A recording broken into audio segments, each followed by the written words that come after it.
আবারও বাঁকুড়ায় দলছুট হাতির তাণ্ডব।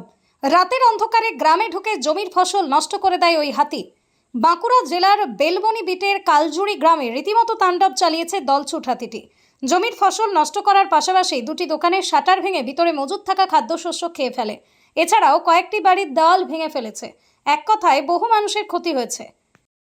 প্রচুর আতঙ্ক, বহু হাতি আসছে, বহু অসুবিধা মানুষের, রাতে ফিরতে বহু কষ্ট। হ্যাঁ, পাঁচিল ভেঙেছে, ঘর ভেঙে দিচ্ছে, ঘর থেকে খাবার চাল টাল বার করে সব খেয়ে নিচ্ছে। মানুষ বাইরে বেরোতে পারছে না। সন্ধ্যা হলেই মানে একটা ভয়ে ভয়ে যে কি সেই তো বেরোচ্ছি, মরে যাবো নাকি। এত কষ্ট মানুষের, একটুকু দেখা বন্ধুত্বকে দেখা দরকার। না, ক্ষতিপূরণ পাইনি, ক্ষতিপূরণ পাইনি। ওই বলে আশ্বাস দেয় যে দেবো, যে ফর্ম দেয়, ফিল আপ করে জমা দিই, কিন্তু কিচ্ছু পাইনি, কিচ্ছু দেয়নি। কি করবো, উপায় তো নাই। সরকারের উপরে তো আমরা কিছু বলতে পারবো না। প্রচন্ড ভয় আতঙ্কে দিন কাটে, রাতে ভিতরে বেরোনো খুব কষ্ট। হ্যাঁ, একদম বিরাট অসুবিধা। ছেলে মানে টিউশন গেলে যেতে হয় আমাদেরকে এবারে আনতে। সেই তো কি হচ্ছে, 6টা, 6:30, 7টা বাজে গেলে হাতির তাণ্ডব চলছে এখানে। প্রচন্ড মানুষ কোনোরকম করে ফসল করছে, সেগুলি বিচে 2 পয়সা আনবে, কিন্তু সেটা হচ্ছে না, হাতিতে নষ্ট করে দিচ্ছে। রাত্রিতে হাতি এসেছিল, দিয়ে পরে আর একবারে 2-3 বার ধরে ফেলে দিল। তারপরে তোমার দেখুন, জঙ্গলে এত গাছপালা লাগাচ্ছে, তাতে কিছু হয় না, কিন্তু হাতি, এই যে হাতি ছাড়ি দিচ্ছে, একটা ছাগলে পালানতে গেলে সব বন আসবে বিপদ। আর এত এত গাছ তো বনে জঙ্গলে লাগাচ্ছে।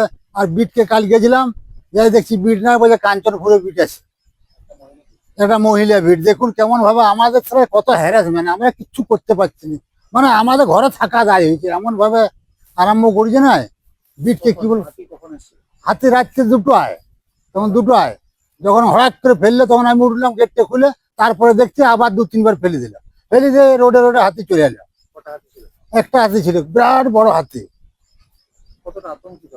বিরাট, একবার ভয় অস্থির বলি, বাবরি বাবরি, একবার মেরে দিলে একবার সব বোনা, ছেলে পেলে কে খাওয়াবে একবার।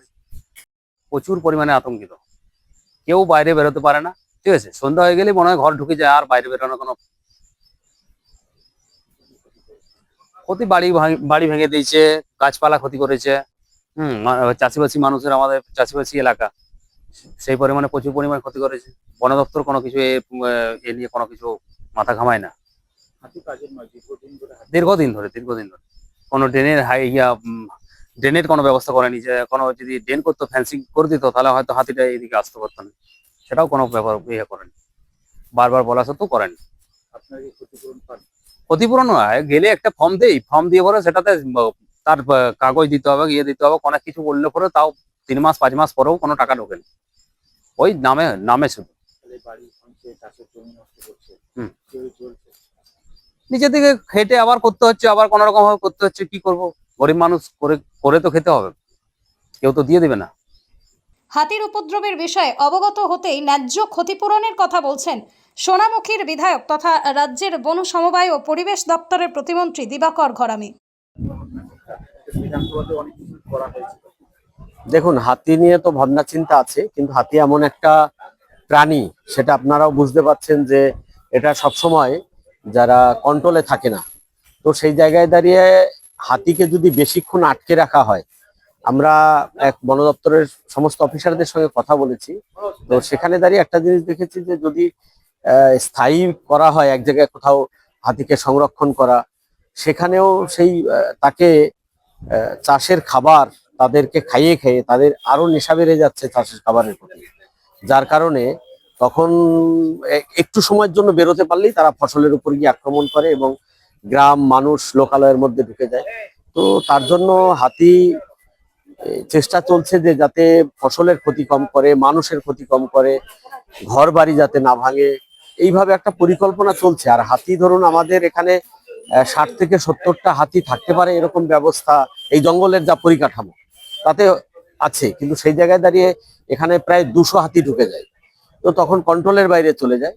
তো বন দপ্তরের অফিসাররা চেষ্টা করছে কন্টিনিউ, আমরাও বিষয়টার উপরে নজর রাখছি যাতে এই হাতি আছে, প্লাস বেশ কিছু হাতি আছে চাষের জমি, আর কৃষকদের একটা অভিযোগ যে ক্ষতি হয়, সেই ক্ষতিপূরণ তারা পাবে না। সেটা তো আগেও আমি যখন 2021 সাল থেকে বিধায়ক ছিলাম তখন আমি বিধানসভায় বলেছি, এবং এই বিষয়টা আমাকে যখন এই বন দপ্তরের দায়িত্ব দেওয়া হয়েছে, প্রথমেই আমি এটা আলোচনাও করেছি আমাদের মিটিংয়ে।